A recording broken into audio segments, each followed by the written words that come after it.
Oke, shalom, selamat pagi teman-teman semua, selamat siang. Maksudnya selamat siang teman-teman semua.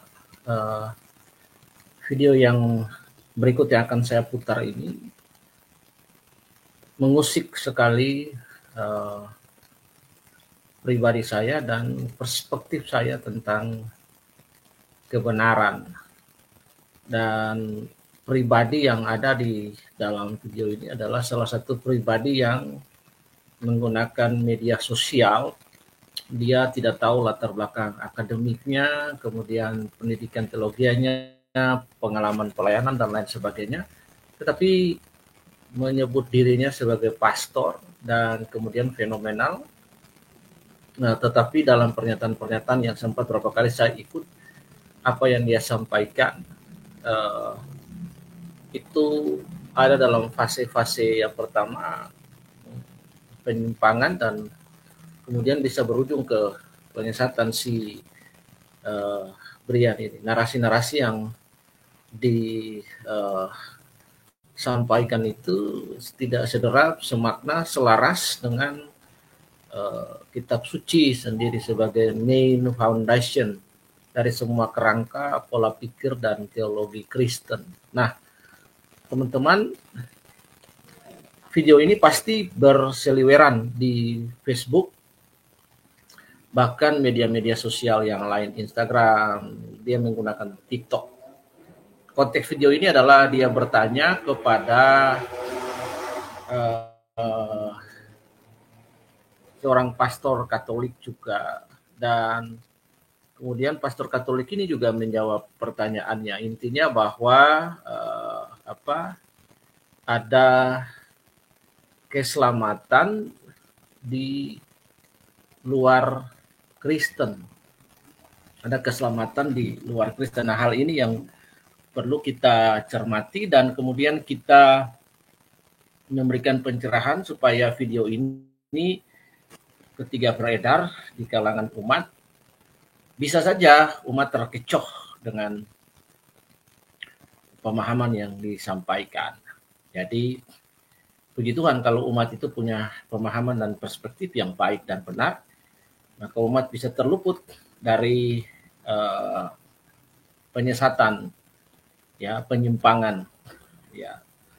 Nah, karena itu mari kita sama-sama lihat dulu apa yang disampaikan di dalam video ini, dan kemudian kita bisa membantahnya dengan argumen-argumen teologis, ya, yang tentunya bersumber dari Alkitab sebagai main foundation, dan kemudian ada teologia, saya menyebutnya teologi jurisprudensi, artinya ada catatan-catatan para teolog, bapak-bapak gereja dari para reformator dan sampai hari ini itu untuk mendukung pendapat Alkitab.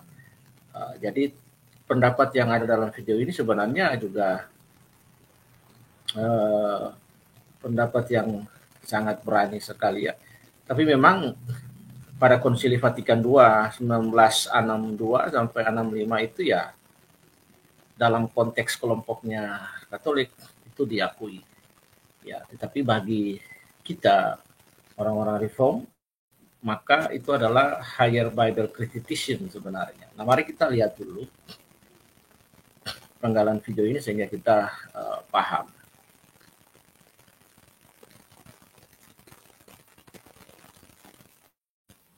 Agama Kristen, menurut Gereja Katolik justru keselamatan itu sekarang sudah ada di luar gereja sejak Konsili Vatikan II. Karena apa? Setiap orang, siapapun agamanya, siapapun orangnya, ketika itu dia punya kasih, punya pengampunan, lalu membawa damai dalam hidupnya, itulah keselamatan yang diajarkan oleh Tuhan kita Yesus Kristus. Itu Romo Aan doang atau semua Katolik? Itu Gereja Katolik. Gereja Katolik. Gereja Katolik. Aku salah server ya, Romo, ya? Masuk ya.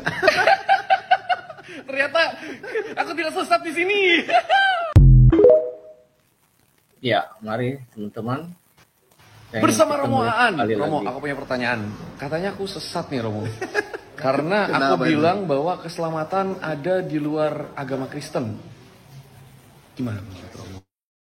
Menurut gereja Katolik justru keselamatan itu sekarang sudah ada di luar gereja sejak Konsili Vatikan kedua. Karena apa? Setiap orang, siapapun agamanya, siapapun orangnya, ketika itu dia punya kasih, punya pengampunan, lalu membawa damai dalam hidupnya, itulah keselamatan yang diajarkan oleh Tuhan kita, Yesus Kristus. Itu Romo Aan doang atau semua Katolik? Itu gereja Katolik. Gereja Katolik. Gereja Katolik. Aku salah server ya Romo ya? Masuk ya. Ternyata aku tidak sesat di sini. Oke. Teman-teman, baik kita melihat karena memang si Brian ini bercakap-cakap dengan Romo Katolik, maka kita akan menggunakan juga pendekatan Katolik tentang apa yang disampaikan oleh Romo menjawab pertanyaan si Brian tadi. Jadi apa yang disampaikan Romo bahwa di luar gereja itu ada keselamatan bagi orang-orang yang mengasihi, yang baik dan lain sebagainya. Sederhananya seperti itu.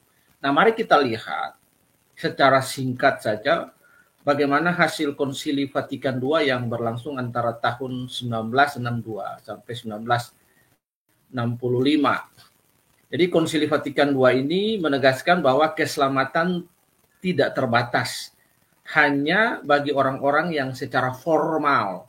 Secara formal dalam pengertian artinya tidak terbatas bagi orang-orang Katolik yang secara officially adalah anggota gereja Katolik. Jadi doktrin yang ditetapkan ini di Konsili Vatikan II 1962 dan 1965 ini, doktrin ini mengakui bahwa mengakui kemungkinan keselamatan, probabilitas kemungkinan keselamatan bagi orang-orang yang meskipun tidak secara formal menjadi orang Katolik, tidak terhubung dengan gereja Katolik, tetapi dengan cara yang mereka ketahui, mengikuti dorongan hati nurani mereka dan bertindak sesuai dengan kehendak Tuhan. Ini mencerminkan pandangan bahwa keselamatan tidak terbatas secara eksklusif bagi anggota gereja Katolik, namun Tuhan dalam rahmatnya memiliki cara-cara yang tidak diketahui untuk menyelamatkan orang-orang di luar batas-batas formal agama.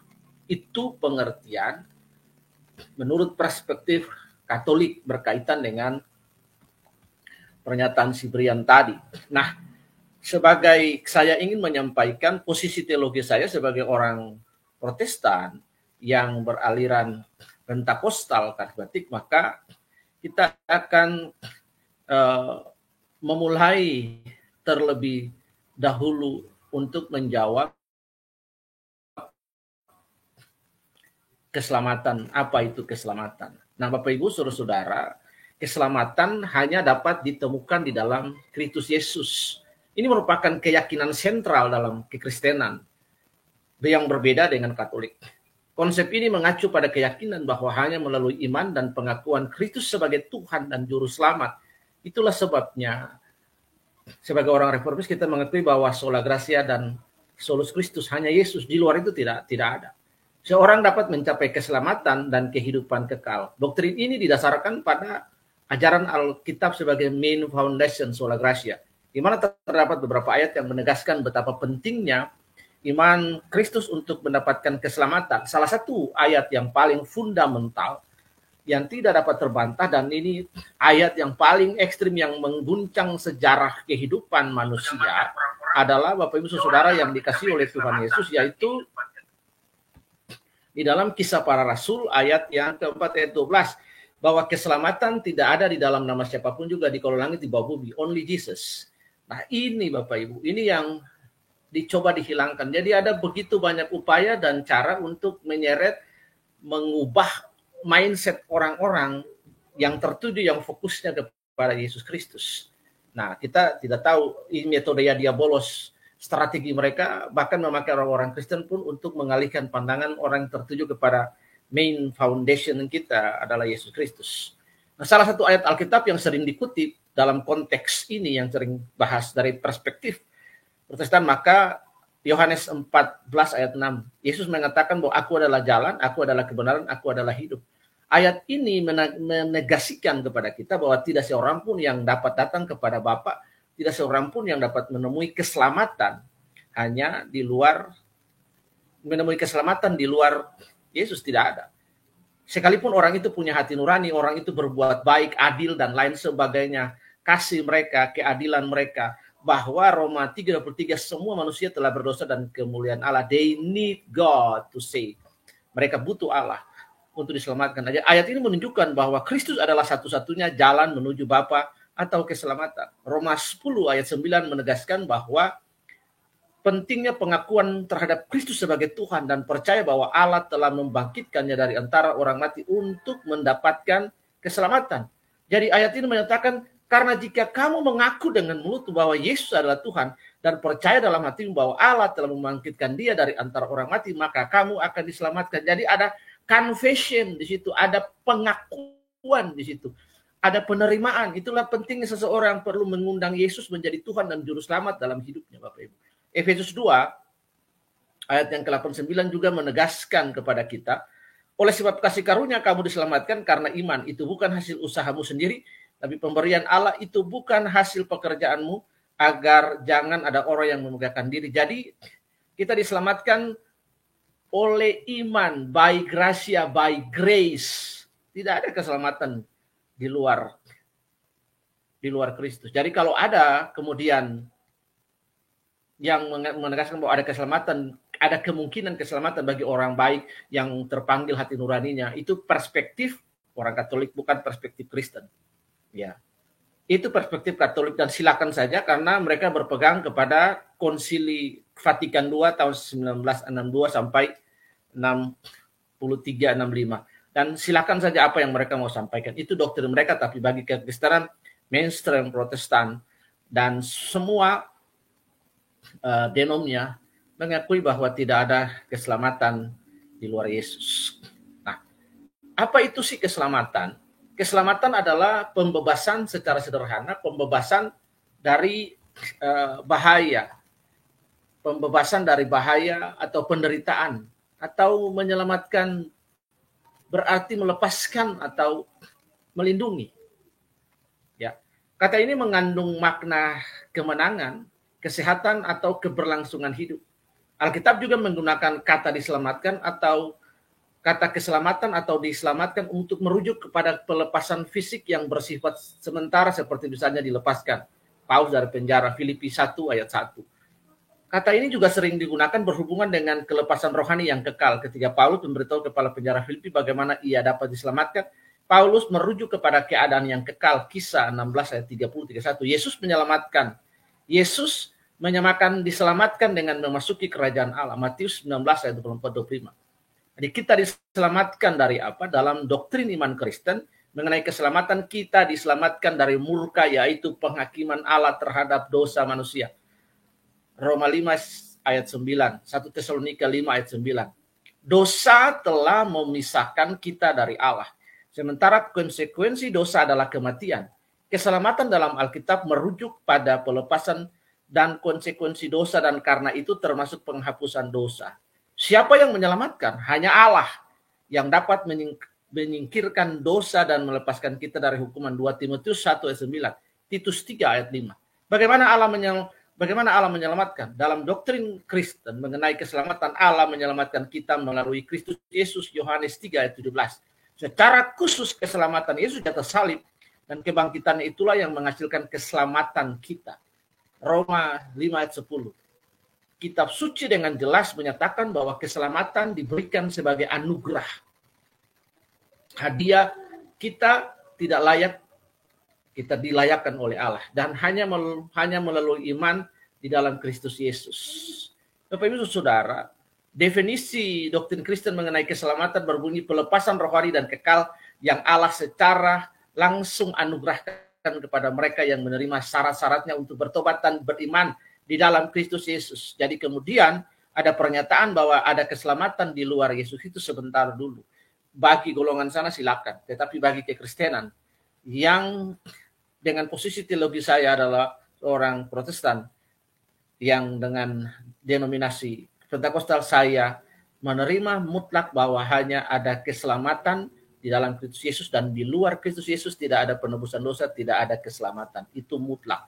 Bapak Ibu, mari kita lihat secara sederhana bagaimana pemahaman kita tentang soteriologi berkaitan dengan video yang disampaikan tadi. Ya, disampaikan tadi.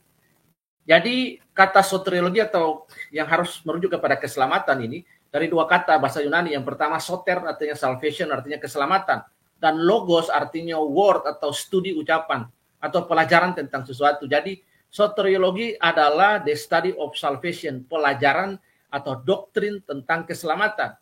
Jadi doktrin tentang keselamatan atau soteriologi ini membahas penerapan dari keselamatan yang telah dikerjakan oleh Yesus Kristus bagi kita.